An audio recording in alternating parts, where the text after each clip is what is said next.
G'day guys, Mac with the Outer Circle, and in this episode of Getting Started in the Horus Heresy, we're going to be talking about the Space Wolves. So, the Space Wolves Legion, where do we want to rank those when it comes to the legions?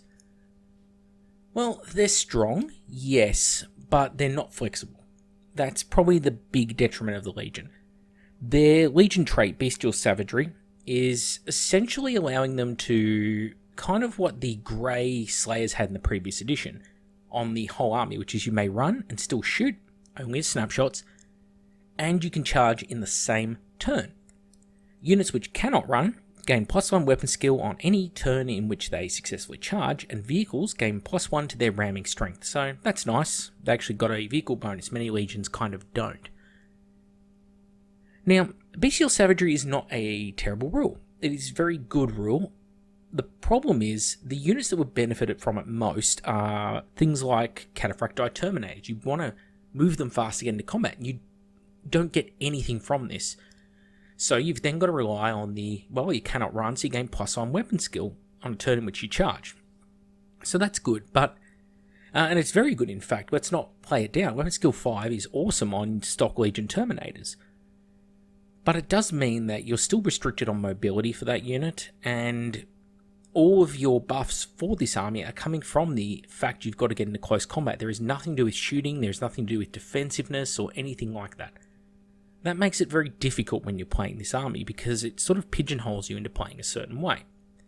We also see this translated over when we go into their advanced reaction, the No Prey Escapes the Wolf, which is when an enemy unit that's already within 12 inches of you moves in their turn, then you may initiate a move towards them, you move your initiative distance, and then you may declare a charge on them, as usual, in their movement phase. So kind of a weirder version of the Imperial Fists one, where the Imperial Fists, you just get within 10 inches and they get to roll off that charge. For the Space Wolves, it's they must start the turn near you, and then either move, just move, either towards you, away from you, doesn't really matter. It's also interesting, it says when they move, so in theory, if the enemy doesn't move in their movement phase, they sit still and just decide they're going to shoot at you, you actually can't use this reaction on them, which is kind of the time you would want to use this reaction on them because you want to charge them before they get the chance to shoot you.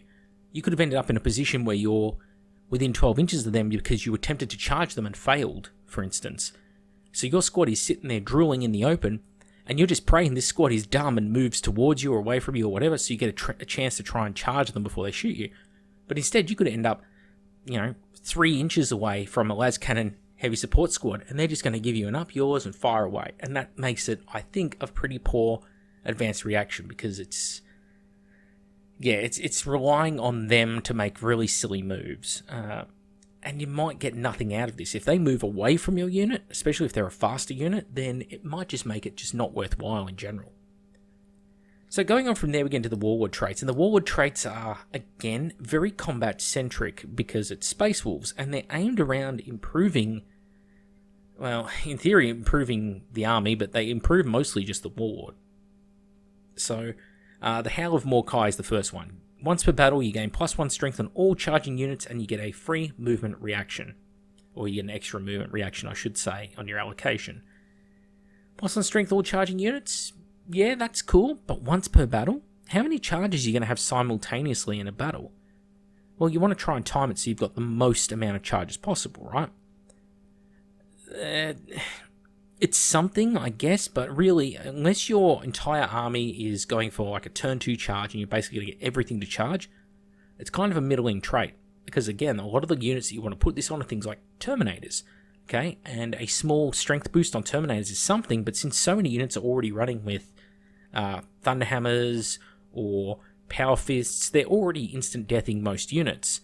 And going up to strength 9 isn't going to assist them in this, so it's a rather middling one. It's neat if you've got nothing else to take.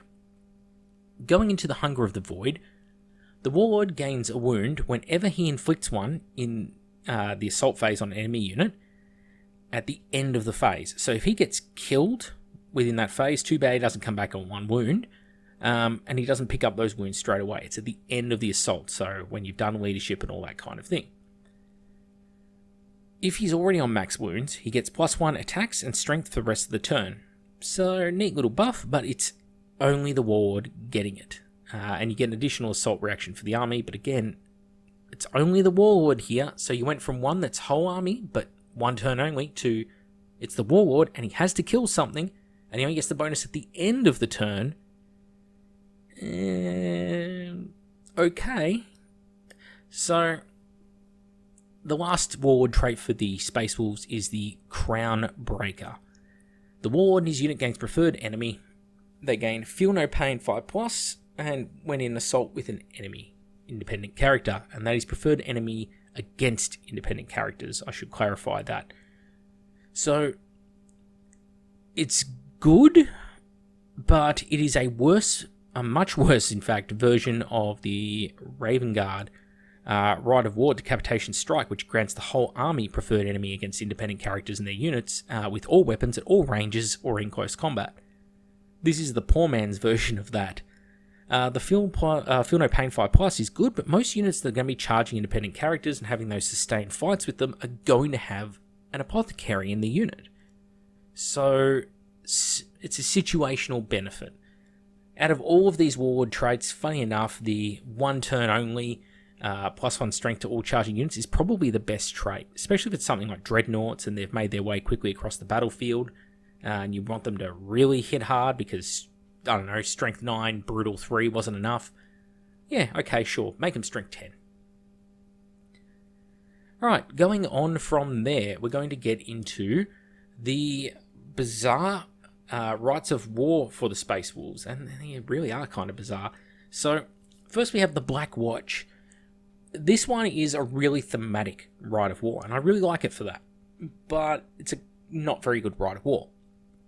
And it kind of doesn't make sense to me, but anyway. Hatred against traitors, and you get preferred enemy against Primarchs. So this is representing the little kill teams that Leman Russ sent out to the other legions to keep an eye on the Primarchs after what happened with Magnus and all of that. And the idea is that if a Primarch looks like he's going to turn traitor, the Space Wolves, for some reason, think that 10 of them will do it. They'll take down that Primarch. I think that's a pretty Leman Russian approach to combat. Not the brightest of Primarchs. They gain Fearless in combat with Primarchs, and when rolling a charge as a Primarch with a unit, they add +2 inches to their charge distance. It's an allied detachment only, and no vehicles or Primarchs can be included, and is a loyalist-only Rite of War. It's neat, it's fluffy, but I don't understand how a unit can have a preferred enemy Primarchs in the game sense of it, right? Preferred enemy means you're used to fighting them and you want to fight them. Preferred enemy is Primarchs, though. How do you have experience of doing that? I'm very curious how that works, but that's just me interrupting the video with mindless thoughts. Cool little Rite of War, but not very good. And very, very situational. So going on from there, we get the Pale Hunters Rite of War. So this one here is the Grey Slayers and Grey Stalkers, which units will get to. They are troops' choices. They get hit and run, and they move anything up to the roll distance. They don't have to move the full distance, just anything up to it. Units in a flanking assault gain Fleet of 2 and Rage of 2 for the duration of the turn in which they arrive. And up to 3 infantry or cavalry units gain Outflank. 1 heavy support choice only, and it must have at least one of the units in the flanking assault. There's potential here that if you had enough units come in from flanking assault and they pulled off a fantastic charge, and you buffed them with the +1 strength from your warlord trait, then maybe with strength 6 on all your Grey Slayers and Rage of 2 and yada yada, you could potentially throw out a lot of hurt, but Outflank suffers disproportionately in the current meta. And I hate using that word meta, but here's the problem. Horus Heresy is devolved into a game of reactions based around shooting. So it disproportionately will favour shooting reactions. And because there are so many ways to get easy, free shooting reactions, namely augury scanners, it means that armies that rely on using reserves to enter the battlefield with no cover or bonus or buff to said reserves, to give them some sort of defensive prowess, that sort of thing, when those units arrive on the battlefield, they are disproportionately disadvantaged compared to other legions who don't have to put themselves in that situation. This is a hard concept to cover, but think of it this way. If two sides are fighting one another on a battlefield, and they both have long-range guns, it's a gunfight, and it's easily done. It's going to be shot for shot matched across the game. But when this army comes on from the side of the board, the shooting army is able to deploy all of their shooting against them in their opponent's turn, and then also gets to deploy their shooting against them in their own turn. And so getting to employ all of these things multiple times disproportionately increases the amount of output on their damage. So it's really nasty, and so I don't really rate the Pale Hunters Rite of War in the current system. If there was 1/4 of the augury scanners there are now, which are giving free interceptor reactions and all that kind of thing, then yeah, different situation. And of course, with outflanking assaults and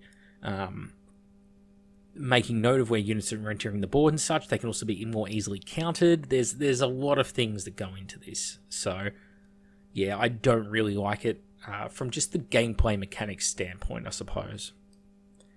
Alright, the last of the Warlord traits is the Bloodied Claw. Once per battle, gain +1 to your assault scores. You get Fleet 2, you get Furious Charge 1, Stubborn or Fearless if you already are stubborn.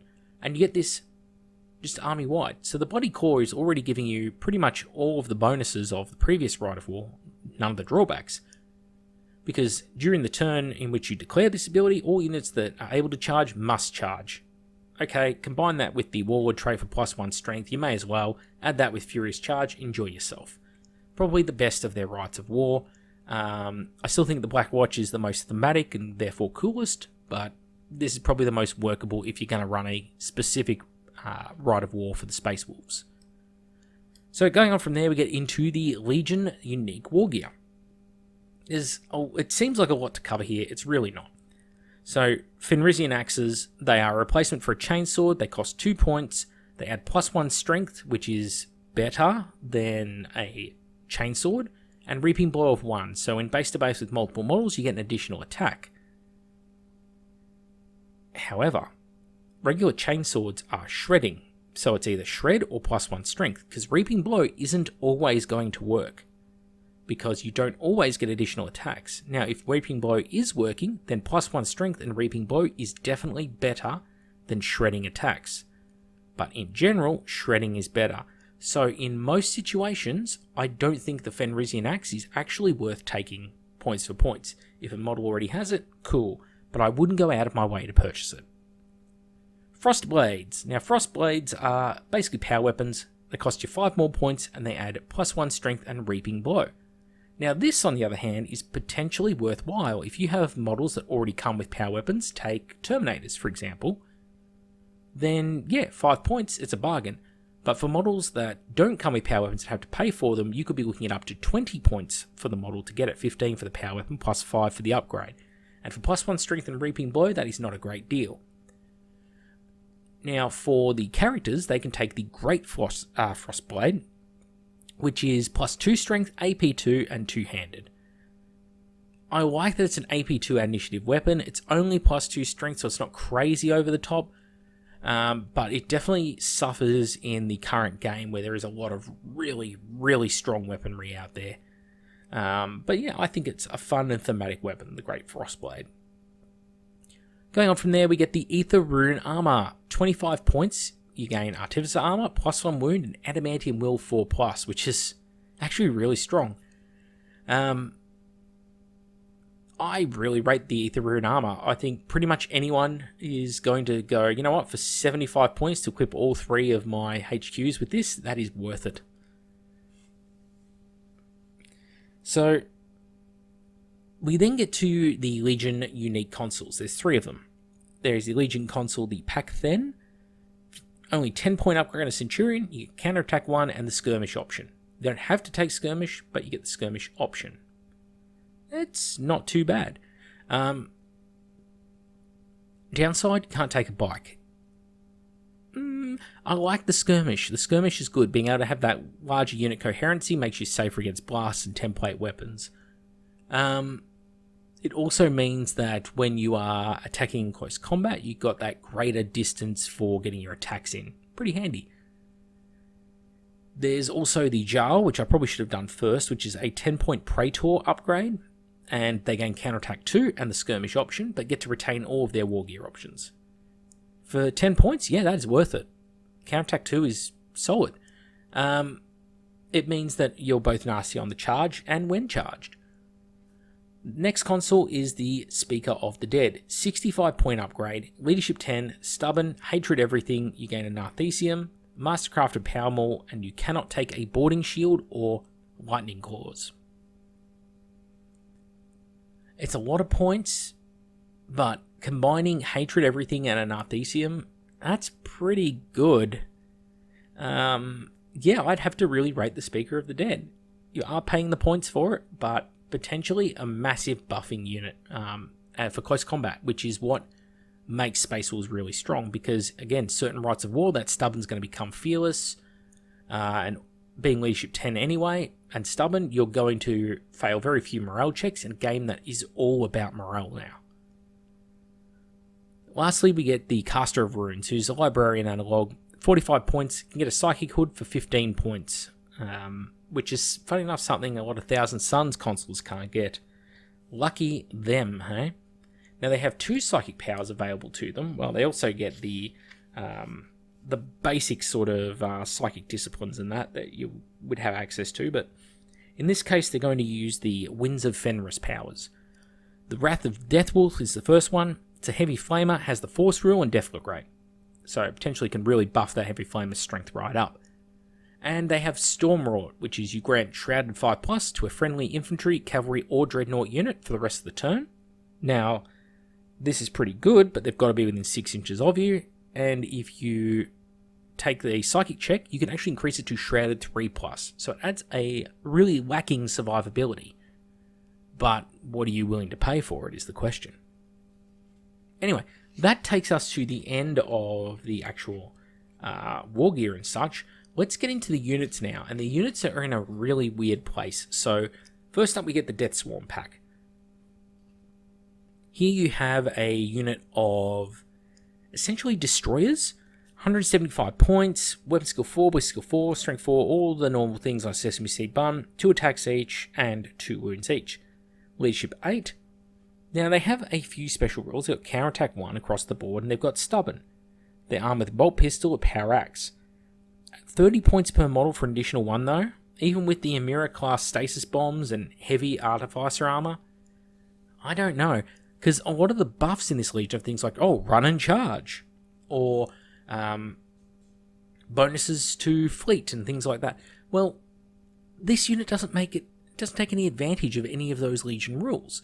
And although, yes, they are artificer armor and heavy, so they'll really be able to tank artillery rounds, they don't really have any increased survivability. They don't feel no pain. They definitely can't take a las cannon or a missile launcher to the face. Well, they can maybe save against the missile launcher at least. So, I don't know. You can upgrade them from a Power Axe to a Power Fist, but at 15 points a model, that's an awful lot of points. You know, and you're not really seeing the benefit of it. And their special war gear, well, first, Cult of Morkai, they can only be joined by Speaker of the Dead or Caster of Runes consoles. Can take them as a retinue squad detachment that includes one of those, which, okay, if you've got points to spare, maybe. But Dreams of the Death Wolf, getting to make a single attack with your dinky Power Axe after you've already died, it's in the initiative 1 step. The Emira class stasis bombs causing disordered charges, throwing Fleshbane gets hot, weird special rules at people. I fail to see how the unit is worth it for the points. It feels like there's some really good stuff in here, but that 1 or 2 things like either the cost of the unit or the cost of the war gear or the fact that they're heavy and therefore can't take advantage of all the running buffs, 1 or more of these things needs to change in order for this unit to be really good. And I couldn't quite put my finger on what it is, but I'd be really interested to hear from Space Wolves players who would probably know better than I because they'd actually be using these things regularly, just what it is. Maybe it's working fantastically for them, but as I see it, no, I don't see how they work well. you're paying a lot of points for... Essentially, you'd just be better off with taking Legion Veterans or something like that. I mean, you've got to pay 25 points just to give them rag grenades, and then you're well over the 200s, and you're getting like 5 models. Ugh. Now, Varagia Wolfguard Terminator Squad. 250 points. 50 points a model average. But weapon skill 5, and we know from their Legion traits, that's going to be weapon skill 6 on the charge. That's really good. Wounds 2's fine. Attacks 2's fine. Leadership 8, could be better. But they are stubborn. Leadership 9 on the Sergeant. They're in Cataphracti armor. They all have frost axes, frost swords, or frost claws. That's pretty good to be built in. That would be a 5-point upgrade over regular Terminator straight away. And at 45 points per additional model, that means you're only paying 5 points more than a regular Cataphracti Terminator to get additional weapon skill, to gain Fear, Counterattack, Stubborn, Hammer of Wrath 2, Lord's Bane, that's the ability to take and accept charges as you so desire. And they have the option of, normal sorts of Legion special war gear. The only thing they really lack is cheap Thunderhammers. They've got to pay 15 points for a Thunderhammer, which is, it's not the end of the world, but 10 points probably, it would make this unit bonkers.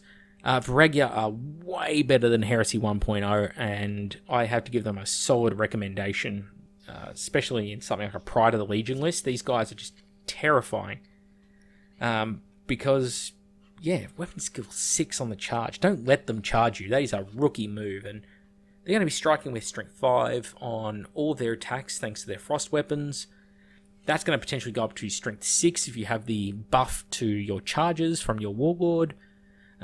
You could have the Rite of War that's giving them Furious Charge. So you can start to be getting like strength 7, strength 8 on regular Terminators, and that's before you even take things like their Power Fists into account. You could have strength 10 Thunderhammers on this squad if you get all of the things to go your way. Between Furious Charge and +1 strength on the charge. Strength 10, enjoy. So Varagia, really good. And lastly, we get to the Grey Slayers and the Grey Grey Stalkers, sorry. So, essentially they're the same unit, but one comes straight out of the gate, kitted out with the sword and board, except in this case, instead of a sword, it's that special Fenrisian axe. Now, because they come with it for free, and they only cost 12 points per model, you go Combat Shield plus that axe, excellent survivability, counterattack 1 built in, and Heart of the Legion, which is a not super common rule, but common enough, where you're basically getting buffs to feel no pain.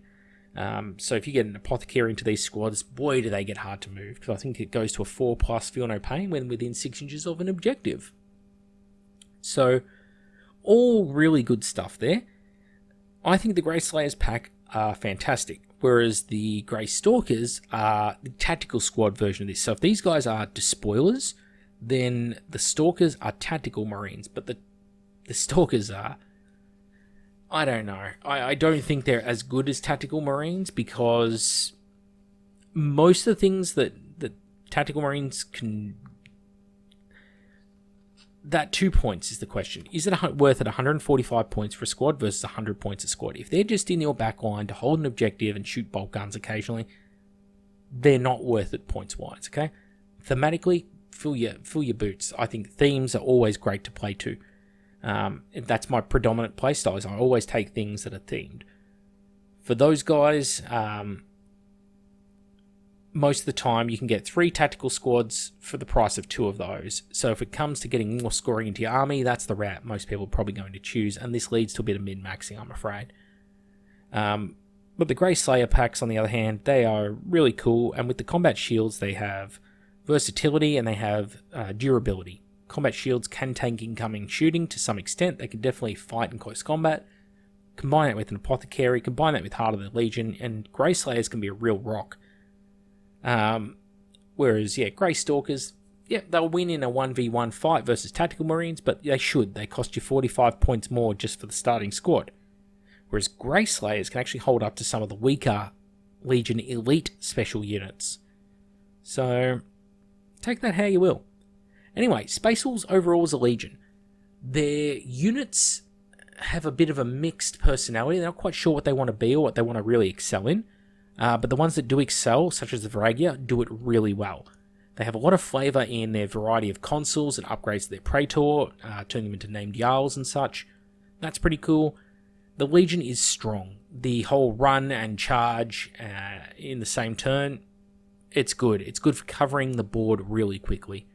But in a game that disproportionately disadvantages them because of the strength of shooting and shooting-based reactions, having nothing that is able to capitalize on that, Space Wolves have no better shooting than a vanilla Legion with no Legion traits. Because of that, that hurts them, and they naturally have to take a slide down the ranking, and I think they're firmly in the upper middle tier. And they probably won't move from that spot unless they change something. Anyway, that's it for me, Mac with the Outer Circle. Hope you enjoyed this episode of Getting Started in the Horus Heresy, and I'll catch you all on the next one.